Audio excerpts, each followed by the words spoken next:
Nakaraan nagpapala lang tayo dito para umagos yung tubig, pero ngayon hanggang tuhod na yung tubig. Lubog na po yung ating sitaw. Kahapon nandito lang yung tubig eh. Ngayon umaga, ayun, kalahati, sobra kalahati na. So itong sitaw mamamatay na rin to pag nababad at hindi makarecover, lalo't nandyan pa lang yung bagyo, hindi pa umaalis, padaan pa lang ng Luzon. Ayan. So lahat ng tudling nabaha na. Yung palaya natin ganun din, pero itong sitaw nga ito, ayan. Dito ako sa dulo, dito kasi nanggagaling yung tubig, dun sa dagat-dagatan yan, dun galing tubig, baha na yun dun lahat. So inabot na dito. Ito na yung pinakamataas na parte. So ibig sabihin kapag inabot dito, malalim talaga ang tubig, mataas ang baha. Ayan. So ayan, sinapit natin sa tuloy-tuloy na pag-uulan. Dito na ako dadaan siguro. Ay hindi, naiwan ko yung sinelas ko dun. So babalik ako. Ay. Pero ayan, baha na talaga. Hanggang tuhod po yan yung lalim. Magtatali pa sana ako ngayon ng balag. Ayusin ko yung balag, titibayan ko pa sana, lalagyan ng dagdag alambre. Pero sa sitwasyon na ganito, mukhang hindi na natin gagawin dahil nga mawawalan na rin ng saysay at yung sitaw ay mamamatay din. Ayan. Ito.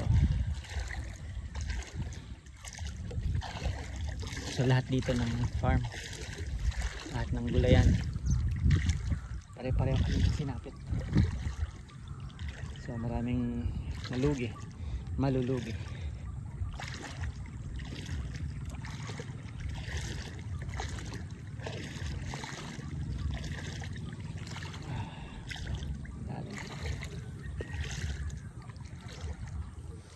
Katabi nating kalamansian ay naman yung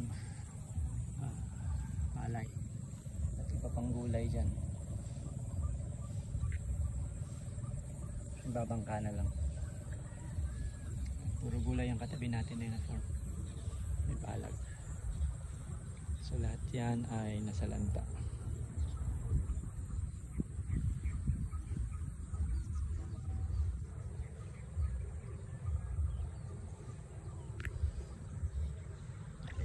Kawawa ang ating tanim, kawawa sila. Yan. Lubog. Buhay pa sa ngayon. Yan, kung titingnan nyo, buhay siya. Pero pag nagtagal yan, isang dalawang araw, tatlo, maninilaw na yan. Unti-unti na naninilaw sila, tapos hanggang mamatay. Siyempre parang nalunod, kumbaga nalunod, hindi na nakahinga, walang oxygen. Ayan. At asahan nating lalalim pa to. Okay, so ayan ang sitwasyon natin ngayon dito sa Nueva Ecija. So at asahan nyo rin natataas yung presyo ng mga gulay dahil bababa ang supply, dahil yung mga tinamaang gulayan siyempre wala nang maibebenta o konti na lang makukuha mula dito, ilan na lang ang makukuhanan. Bababa ang supply, tataas ang demand, tataas ang presyo. Sa mga farmer naman kagaya natin, hindi subok ulit, may lugi tayo, talo. Lahat ng pinuhunan mo sa buto, yung ilagay mong buto, binhi, gamot, spray, labor, talo na yon. Importante yun dyan yung balag. So yung balag na lang yung panghahawakan natin. So pwede magtanim ulit. So tanim na lang ng ulit.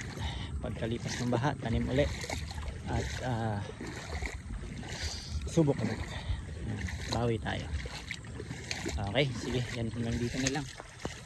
Pinakita sa inyo ang sitwasyon